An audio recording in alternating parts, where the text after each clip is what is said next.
ये क्या चीज़ आप कर रही हैं और क्या नाम है आपका? ये हम पैड बना रहे हैं और मेरा नाम शबाना है। मैं यहाँ प्रवीण लता संस्थान की स्टूडेंट हूँ। कोविड में हमारे घर में बहुत प्रॉब्लम आई थी, जिसकी वजह से खाने में प्रॉब्लम हो रही थी। खाने का सामान भी नहीं ले पा रहे थे, काफ़ी प्रॉब्लम हमने सही। उसके बाद यहाँ पे आके हमें जैसे भाभी साहब ने काम दिया, हम पैड बना रहे हैं, अच्छे खासे हम कमा लेते और घर का सहारा बन रहे हैं। घर में हमें राशन पानी का भी सतुना अच्छा हो जाता है। यहाँ से हम 5-6 हज़ार 7 हज़ार आराम से कमा लेते हैं।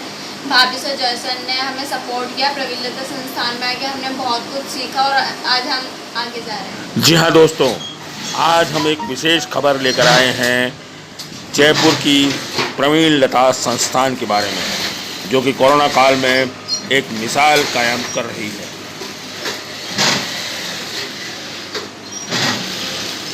मेरा नाम जयपुर लता है। मैं यहाँ से पिछले 8 सालों से आ रही हूँ, पर मेरे कोविड में मैंने इतना काम किया है कि जो भी किसी के डब्बे खाली है, किसी को भी बांटने जाते हैं तो हमें खुशी मिलती है। वहाँ पे लोगों को देखती है तो उनके किसी के डब्बे खाली है, कोई हमारे आगे हाथ जोड़ता है, हमें खुशी मिलती है उनकी मदद करके। कि हमारे खुद की इतनी वो नहीं है, फिर भी हम प्रवीण लता संस्थान से जुड़ के इतने खुश हो रहे हैं कि हाँ, हम गरीबों की मदद कर पा रहे हैं। तुम लोगों को भी कुछ अर्निंग होती है यहाँ से? हाँ। प्रवीण लता संस्थान की फाउंडर हैं जयपुर की अंतर्राष्ट्रीय ख्याति प्राप्त भारती सिंह चौहान। उनका कहना है कि संकट के समय में जो साथ खड़ा वही सच्चा साथी है। कोरोना के चलते पिछले साल पूरे विश्व के लिए बहुत कष्टकारी और दुखदायी रहा है। अभी भी कई ऐसे देश हैं जहां की स्थिति सामान्य नहीं है। भारत भी इनमें से एक है। यहाँ के ज़्यादातर राज्यों में आंशिक और संपूर्ण लॉकडाउन लगा हुआ है। वैक्सीन आ गई है, फिर भी कोरोना अभी गया नहीं है।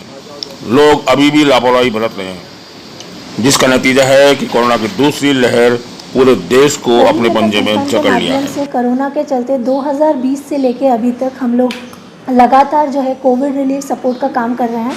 जयपुर ही नहीं बल्कि पूरे राजस्थान में हम लोग अलग अलग कार्यों के माध्यम से डिप्राइव्ड कम्युनिटीज़ को सपोर्ट करने का प्रयास कर रहे हैं। इसमें dry ration, sanitation support, oxygen concentrator support, frontline workers को उनके पर्सनल सेफ्टी के पॉइंट ऑफ व्यू से पीपीई किट्स हो गए, मास्क हो गया, सैनिटाइजर्स हो गया, और इसके अलावा और भी किसी भी तरीके की रिक्वायरमेंट जो आ रही है हम लोग फुलफ़िल करने की कोशिश कर रहे हैं। अभी तक हमने करीब 13 ज़िलों को कवर कर लिया है, जिसमें से करीब 95 विलेजेस आ रहे हैं।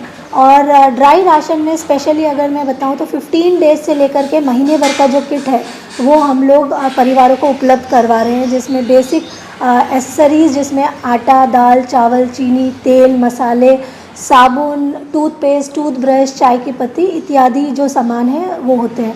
अगर मैं बताऊं कि अभी तक हमने कितना सपोर्ट किया है तो करीब हमने 346.86 टन का सामान अब तक हम डिस्ट्रीब्यूट कर चुके हैं।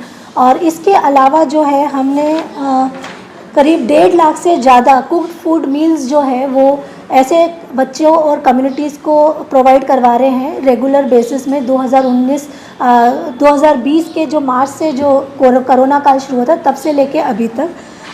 इसके अलावा जो है क्योंकि बच्चे जो है क्योंकि लॉकडाउन के समय काफ़ी इम्पैक्टेड होते हैं, उन्हें कॉन्फेक्शनरीज़ की काफ़ी ज़रूरत पड़ती है, तो हमारे पार्टनर्स के माध्यम से हम लोग बिस्किट, चॉकलेट्स, वेफर्स और इत्यादि सामान भी बच्चों के लिए उपलब्ध करवा रहे हैं। साथ ही प्रेग्नेंट वुमेंस जो है स्पेशली उन लोगों को एनामिक का शिकार होना पड़ा, इसी को लेकर के हम लोग डाइटिशियन से कंसल्ट करके उनके लिए न्यूट्रिशनल किट जो कि ड्राई राशंस के साथ एडिशनली जाता है, जिसमें देसी घी हो गया, मूंग, मोठ, चने, गुड़ आदि जैसे सामान जो है हम लोग उन्हें भी उपलब्ध करवा रहे हैं।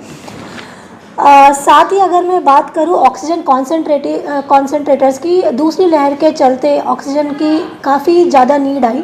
इनिशियली हम लोगों का मिशन में ये एक पॉइंट इंक्लूडेड नहीं था, मगर हमारे ही टीम के मेंबर के इश्यू आने के बाद हमें महसूस हुआ कि ऑक्सीजन की नीड कितनी है। ऑक्सीजन सिलेंडर्स के नहीं उपलब्ध होने के कारण हम लोगों ने ऑक्सीजन कॉन्सेंट्रेटर्स पे शिफ्ट किया। उससे हम लोग कोविड आइसोलेटेड फैमिलीज़ और ऐसे परिवार जो कि परिवार के मेंबर जो कोविड अफेक्टेड हैं और हॉस्पिटल से डिस्चार्ज होने के बाद उन्हें ऑक्सीजन की थेरेपी की ज़रूरत पड़ती है, उन लोगों को हम लोग निःशुल्क ऑक्सीजन कॉन्सेंट्रेटर्स उपलब्ध करवा रहे हैं। बालिकाएं और महिलाएं भी काफ़ी इम्पैक्ट हुई है क्योंकि लॉकडाउन भी चल रहा है, साथ ही वो अपने पेरेंट्स से, स्पेशली पिताओं से नहीं बात कर पा रही हैं कि वो मार्केट से उनके लिए सैनिटरी पैड्स लेकर आए। और एक पर्यावरण को लेकर के भी एक सवाल उठ खड़ा हुआ है कि जो प्लास्टिक वेस्ट है और जो ग्लोबल वार्मिंग है वो एक बहुत बड़ा मुद्दा बन चुका है। इसी बात को ध्यान में रखते हुए हम लोग हालांकि 5 साल से रीयूजेबल सैनिटरी पैड्स और ऑर्गेनिक पैड्स पे काम कर रहे हैं। जो भी पैड्स हम लोगों ने डिस्ट्रीब्यूट करवाए हैं राजस्थान के अलग अलग कोने में महिलाओं को और बालिकाओं को, वो सारा पर्यावरण अनुकूल है जो कि बांस का बना हुआ है। अभी तक अगर मैं केवल कोविड की बात करूं तो करीब 85,000 हमने डिस्पोजेबल ऑर्गेनिक पैड बांस का बना हुआ बांटा है और साथ ही जो है 17,600 किट रीयूजेबल क्लॉथ पैड्स का बांटा है, जो कि करीब 84,480 kg का प्लास्टिक वेस्ट बचाता है अपने पर्यावरण से। तो इस तरीके से हमने काफ़ी कोशिश करी है कि किसी भी माध्यम से जिन्हें हमारी ज़रूरत है, स्पेशली अगर मैं बात करूँ किन वर्गों को हमने सपोर्ट किया है, उसमें फोक आर्टिस्ट हो गए, डेली रोज़ के कमा के खाने वाले हो गए, माइग्रेंट लेबरर्स हो गए, कूली कम्युनिटी हो गई, कठपुतली मेकर्स हो गए, ऑटो रिक्शा चलाने वाले लोग हो गए, ट्रांसजेंडर्स भी आ गए, हैंडीकैप्ड और प्रेग्नेंट वुमेन और सीनियर सिटीजन्स। और इसमें दूसरी लहर पे चलते हम लोगों ने कोविड पेशेंट फैमिलीज़ को इसमें ज़्यादा से ज़्यादा सपोर्ट पहुंचाने की कोशिश करी है क्योंकि वो घर से बाहर नहीं निकल पा रहे हैं। साथ ही दूसरी लहर के चलते हमने राजस्थान से बाहर निकल के भी लोगों को मदद पहुंचाने की कोशिश करी है, जिसमें से जम्मू, उत्तर प्रदेश, वाइजैग जैसे स्टेट्स आ जाते हैं। तो ये हमारे एनजीओ की तरफ से एक छोटा सा प्रयास है। हमारे कम्युनिटी स्टेक होल्डर्स, वॉलंटियर्स का मैं आभार व्यक्त करती हूँ क्योंकि उन्हीं की वजह से आज हम ये प्रयास जो है हमारा जारी रख पाए हैं। हमारे डोनर्स का एक बहुत इम्पॉर्टेंट रोल प्ले होता है, जिसमें से पार्टनर्स भी हैं जैसे कि डोनेट कार्ड, गिव इंडिया और हंसोल, स्टोन शिपर्स। इन लोगों की वजह से ही आज हम लोग ये प्रयास कर पाए हैं। साथ ही अगर मैं सबसे जो नाम लेना चाहूँगी इंडिविजुअल डोनर्स में, उनमें से राजीव जैन जी जो कि एक NRI हैं, वो आज हमें US में रहने के बावजूद भी दूर से मदद पहुंचा रहे हैं, जिसकी वजह से हम लोग हमारा एक्सपेंशन वाला काम जो है कर पा रहे हैं। भारती जी, अंत में बता दें कि कब स्थापना हुई थी प्रवीण लता संस्थान की? प्रवीण लता संस्थान का स्थापना जो है 2013 में हुई थी और तब से हम लोग बालिका शिक्षा, सुरक्षा, स्वास्थ्य और रोज़गार दिलवाने का काम कर रहे हैं।